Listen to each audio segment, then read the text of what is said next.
Brookville High School will be reinstituting their Hall of Fame. It happened a couple years in the 80s, but a lot of people have said Brookville High School needs to have a Hall of Fame back. They'll have a great class going in week of the first football game this season. I talked to, I'll call him the chair of the committee, Mr. Bruce Abbott, former principal at Brookville High School. He talked to me about what to look for in the Brookville Hall of Fame and more. It's Bruce Abbott on the Sports Buffet podcast, talking about the Brookville Hall of Fame committee nominations, a whole ball of wax. Bruce Abbott, the man that really knows what's going on this year. I don't know why Chris Glaze is here, but just moral support, I guess, is the best way we can put it. What necessitated kind of getting the Hall of Fame back? Because there were two classes inducted in the 80s. Well, for the last several years, even when I was here as a coach, we have talked about instituting a Hall of Fame. At that time, I didn't realize that it had ever been a Hall of Fame at Brookville.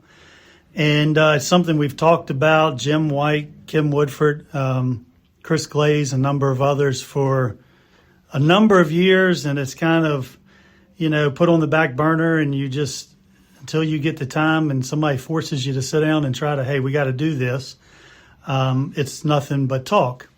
And this year I came to Brookville High School. My office has been here working and in talks with Chris and Jim, and we said, we got to get this going. So I told Chris Glaze, I said, you've got to be the enforcer. You stay on me to try to, get a criteria going and talk to other people. So that's how we got it started. And I went around. We've talked to a number of other schools locally. We've gathered information from some colleges and then also some schools outside the area to determine what is the best process so that not only do we have a Hall of Fame this year, but that it is something that will continue to go and not be a one or two and done. You mentioned criteria. What is it? Well, we have four categories that we're looking at. Obviously, athletes, and that's the most important. That's why we're here. We're in the education business, and students is the reason. And so we really want the Hall of Fame to focus on our athletics and the athletes who are participating.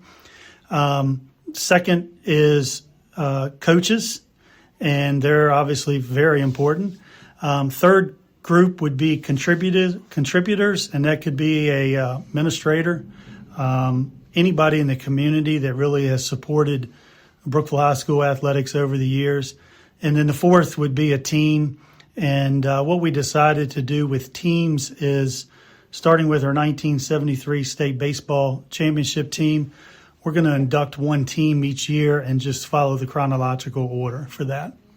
And one thing that is really big, and we talked about it off mic before we started, back in the day you had single A, double A, triple A. Now you have 1A through 6A. A little bit harder to get a state nomination back then as opposed to now. Correct. That is something we have talked about. That came up when I talked with some other schools, regarding our athletes. The criteria that we have set up is one, they need to have been out of school, graduated for 10 years. And they then had to make a huge impact on their athletics here at Brookville.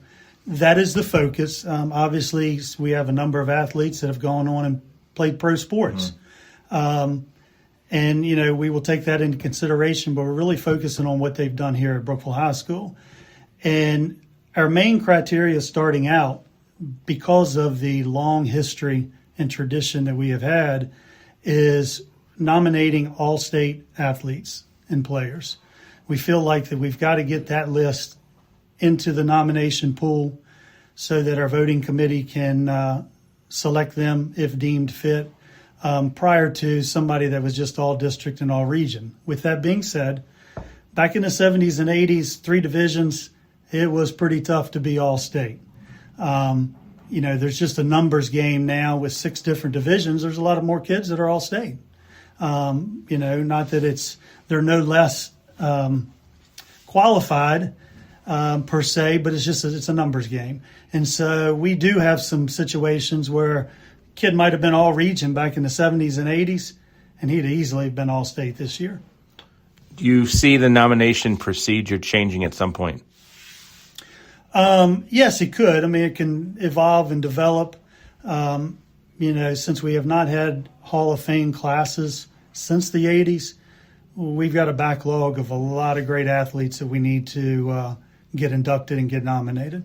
And I know you talked about, you guys don't know everybody maybe that played in the 80s or the Olympic sports or whatever, so that might change how the nomination with the people online, correct? Yes, that is correct. We had nominations this year for the first class kind of internally. We came up with about 50 nominations. And moving forward, around October, November every year, following the Hall of Fame game, which will be the first home football game, we will open up nominations online on our website for anyone to nominate somebody. There will be criteria listed there, but that's how we're hoping to get people from maybe the 70s and 80s that we do not know about. I've been at Brookville or in the area since 92, but we are looking for people that excelled in athletics here back in the early 70s and 80s.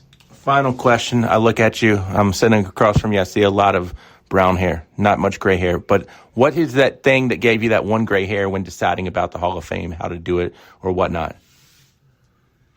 Knowing I had to work with Chris Glaze moving forward. That's why I got gray hair all around. Is there the one thing seriously that I don't know if we're doing this right, or we're going to learn about trial and error?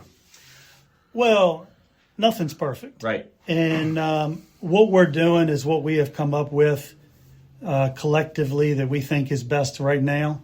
And obviously, if there's something that we need to change, we're going to change it. This isn't in stone.